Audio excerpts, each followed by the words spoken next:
할렐루야, 주님 이름으로 환영하고 축복합니다. 동탄 예수교회 이용진 목사입니다. 하나님의 사랑하심과 자비하심이 여러분들의 삶에 넘치기를 간절히 소망합니다. 갈라디아서 산책하기 10번째 시간, 여러분과 함께하게 되어서 너무나 기쁘고 감사하게 생각합니다. 여러분들의 삶과 가정과 사업장이 하나님의 말씀으로 가득 차서 늘 주님께 영광 돌리며 주님께 칭찬받는 귀한 여러분 되시기를 간절히 소망합니다.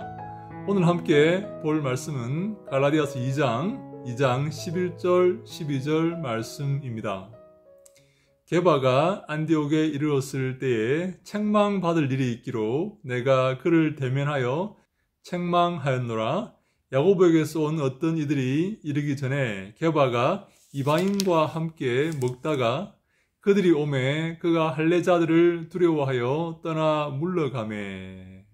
바울이 게바를 책망하였다 그렇게 말하고 있습니다. 게바가 누굽니까? 게바는 베드로 아닙니까? 베드로는 수제자입니다. 예수님께서 승천하시고 난 다음에 가장 권위 있게 생명의 말씀, 생명의 복음을 전할 수 있는 제자들 중에 가장 먼저 된 수제자입니다. 그런데 바울은 그 게바를 대면하여서 책망하였다 그렇게 말하고 있습니다. 어떤 문제로 바울이 그 수제자 베드로를 대면하여서 책망했습니까?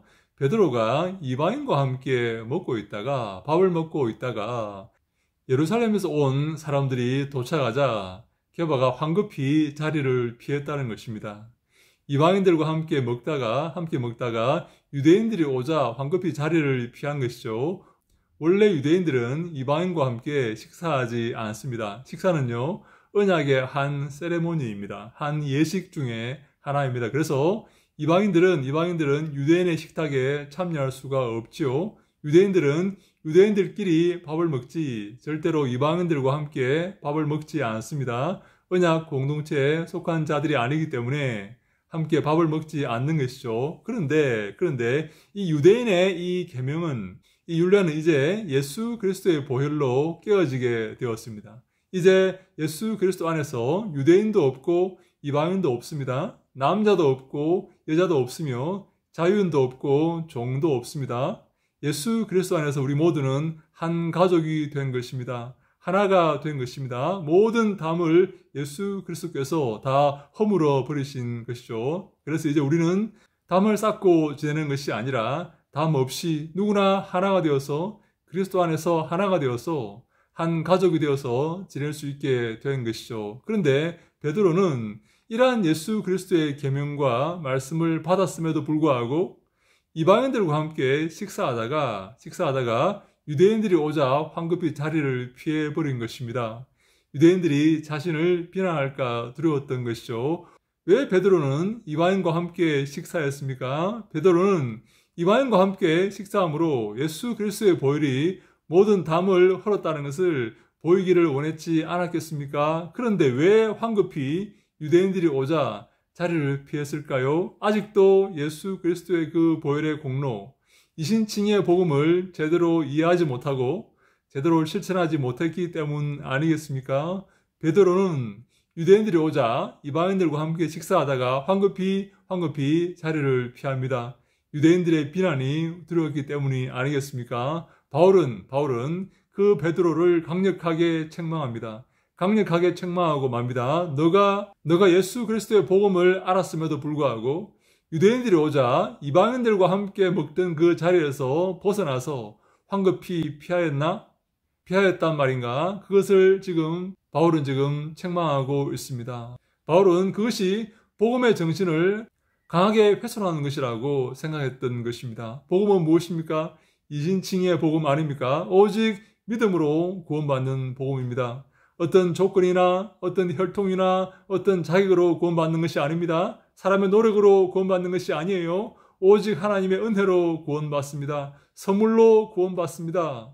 믿음으로 구원받습니다. 그래서 이제 어느 누구와도 우리는 함께 식사할 수가 있습니다. 구원 얻은 믿음의 공동체로서 함께 식사할 수가 있는 것입니다.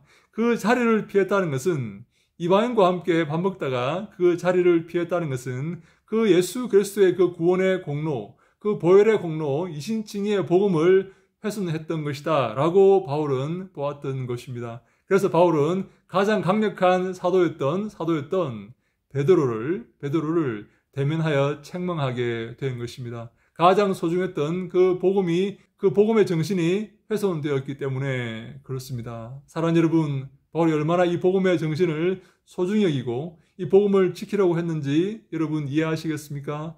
우리도 이 복음을 지켜야 됩니다. 오직 믿음으로 구원받습니다. 우리의 혈통으로 구원받는 것이 아니고 자격으로 구원받는 것이 아니며 내 노력으로 구원받는 것이 아닙니다. 하나님의 은혜로, 하나님의 선물로 값없이 구원받는 것입니다.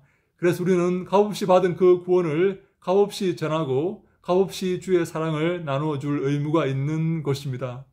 바울이 왜 이렇게 강력하게 예수님의 수제자였던 베드로를 강력하게 비난하면서 대면하여서 책망하였는지 여러분 이해하시겠습니까? 우리의 삶도 이러한 복음의 순수성과 복음의 거룩성을 지켜가는 그러한 삶이 되어야 됩니다. 우리는 은혜로 구원받았습니다. 하나님의 사랑으로 값없이 구원받았습니다.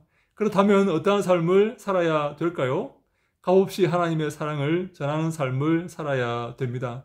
내가 값없이 주님의 은혜로 구원받았기에 이 놀라운 복을 받았기에 우리도 값없이 우리의 사랑을 다른 사람에게 전할 수가 있어야 되는 것입니다. 여러분 이 복음의 정신대로 살고 있습니까? 은혜로 받은 그 구원을 이웃에게 값없이 전하고 있습니까? 은혜로 받은 그 사랑을 다른 사람에게 값없이 나눠주고 있습니까?